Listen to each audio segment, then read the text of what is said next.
everyone. Now we are going to learn about the transportation of nutrients between the external environment and the microbial cells. A microorganism's habitat provides necessary substances that must be taken into the cell. For survival, cells must transport waste material out of the cell and into the environment. Whatever the direction, transport occurs across the concentration. This net movement of molecules down their concentration gradient by random thermal motion is known as diffusion. The movement of chemicals or substances across the microbial cell membrane are named transport. The most important transport mechanisms used by bacterial cells are diffusion, active transport, and group translocation. Here are three simplified analogs comparing three major types of transport. In passive transport, nutrients exist in a gradient from a higher concentration outside the cell to a lower concentration inside the cell. The molecules naturally diffuse into the cell without its having to expend energy. In active transport, the cell actively picks up nutrients from a solution in which the nutrients are not in a gradient, during which process energy expenditure is required. In bulk transport, large solids or masses of liquids enter the cell intact by engulfment. Passive transport is a process in which substances cross the membrane from an area of higher concentration to an area of lower concentration. This process does not need any expenditure of energy, and its rate depends on the size of concentration gradient between a cell's exterior and its interior. Diffusion is a process in which molecules move from a region of higher concentration to that of lower concentration across the plasma membrane. Diffusion is again of two methods: simple diffusion and facilitated diffusion, depending on whether a carrier on the cell membrane is needed. Simple diffusion is also named passive diffusion or diffusion. It's the movement of molecules or ions from an area of high concentration to an area of low concentration due to thermal agitation. Small nonpolar molecules such as HO2, glycerol, amino acid, and some gases like oxygen and carbon dioxide move across membrane by passive diffusion. Here is a figure explains the principle of simple diffusion. When a dye pellet is put into a beaker of water, the molecules of dye in the pellet diffuse into the water from an area of higher dye concentration to areas of lower dye concentration. Figure B exhibits the dipotassium permanganate in the process of diffusion. In nutrient-poor conditions, the microorganisms use some carrier proteins which are embedded in their plasma membrane to facilitate the diffusion against the concentration gradient. It's known as facilitated diffusion. There are two characteristics of carrier proteins. One carrier protein can only transport specific substances type, and other is carrier protein can be saturated. Molecules like simple sugars and vitamins cross the cell membrane through facilitated diffusion. Here is a diagram demonstrating the model of facilitated diffusion. First, the carrier protein in its outward-facing conformation binds to the solute outside cell. Then the protein releases solute into cell in its inward-facing conformation by its own conformational change. Because there is no energy input, molecules continue to enter only as long as their concentration is greater on the outside. The rate of diffusion depends on the size of solute's concentration gradient. However, we know that carrier protein can be saturation, so the plateau in this red line represents the saturation effect that is seen whenever a carrier protein is involved in transport. Sometimes, when facilitated diffusion is mediated by a channel, It does not exhibit a saturation effect like the carrier protein. Active transport is a very important method of nutrients transport. It is defined as substances cross membrane from an area of lower concentration to an area of higher concentration and use energy in the form of ATP.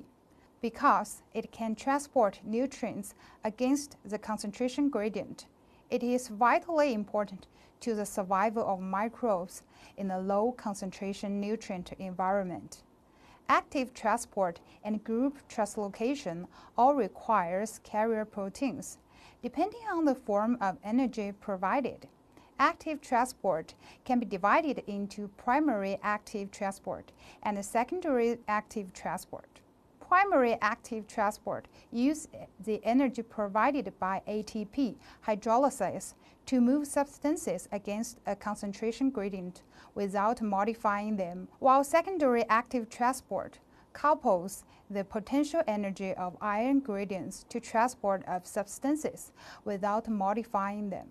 ATP binding cassette transporters, also named as ABC transporters, are a major category of membrane-associated bacterial protein structures involved in the transport of a wide range of substances, including micronutrients, peptides, and sugars, and so on. ABC transporters utilize the energy of ATP hydrolysis to transport various substances across cellular membranes. The basic ABC transporter architecture consists of two transmembrane domains that provides a translocation channel and two cytoplasmic water-exposed nucleotide binding domains that hydrolyze ATP. After binding to specific solute, the solute binding protein approaches ABC transporters. The solute binding protein then attaches to transporter and releases solute. Energy released by hydrolysis of ATP drives movement of solute across membrane. Secondary active transport is defined as a solute in the direction of its increasing electrochemical potential, coupled to the facilitated diffusion of a second solute. Its carrier proteins can be uniporters or cotransporters. Uniporters move a single substance into the cell, while cotransporters simultaneously move two substances across the membrane. When both substances move in the same direction, the carrier is a symporter. When the two substances move in opposite directions, the carrier is an antiporter. Figure on the right illustrates the occasion that the separation of protons from hydroxy ions cross the membrane, using ion separation in the proton motive force to transport inorganic ions by specific transport proteins. Please note that there is a separation both of protons and of electrical charge to drive this process. Group translocation is another kind of active transport, meaning happens in facultatively anaerobic bacteria and some obligately anaerobic bacteria. The distinct character of group translocation is that molecules are chemically modified as it is brought into the cell. Group translocation needs a complicated system, phosphotransferase system, PTS, to uptake molecules into the cytoplasm. In the meantime, molecules are phosphorylated by this system. The groups are provided by phosphoenolprivate PEP in the cytosol. Here are two figures exhibiting the group translocation in bacterial PTS transport. The system consists of 5 proteins: enzyme 1, enzyme 2A, enzyme 2B, and 2C. An HPR protein, the high-energy phosphate of PEP, is transferring via enzyme 1 to HPR and from the HPR to enzyme 2A, 2B, and 2C. For example, the uptake of glucose needs sequential phosphate transfer occurs from PEP through the proteins shown to enzyme 2C. Then glucose molecule transfer from the cell outside to the inside will be added on the same phosphate group. The whole process shows the mechanism of PTS system in bacteria. In order to function properly and remain healthy, cells must absorb certain nutrients and other substances. Many of the molecules necessary for cell health, including proteins and other nutrients, are too large to pass through the cell membrane. So the cell depends on a process called membrane vesicle transport to absorb these substances. It allows the cell pseudopods or microvillas to surround vital molecules or liquids with its cell membrane, thus absorbing them into the body of the cell. During this process, a proportion of the cell membrane surrounds the substance to be absorbed, forming a pocket that projects into the interior of the cell. This membrane then closes off around the substance, creating a vesicle and migrates into the cytoplasm of the cell. Depending on the type of substances being absorbed, membrane vesicle transport can be referred to by different terms.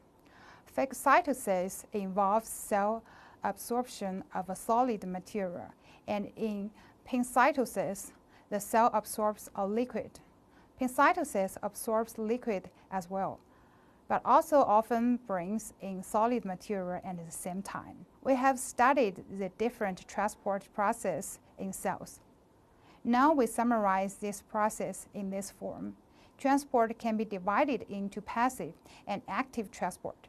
In passive transport, energy expenditure is not required and substances exist in a gradient and move from areas of higher concentration towards areas of lower concentration. By contrast, energy expenditure is required and no concentration gradient are needed in active transport. The different part between diffusion and facilitated diffusion in passive transport is that facilitated diffusion needs carrier protein to help molecules cross the cell membrane. In active transport, group translocation needs to convert molecules to metabolically useful substances, while carrier-mediated active transport are driven by ATP or the proton motive force. In some conditions, cells could uptake large particles and liquids by engulfment and vesicle formation.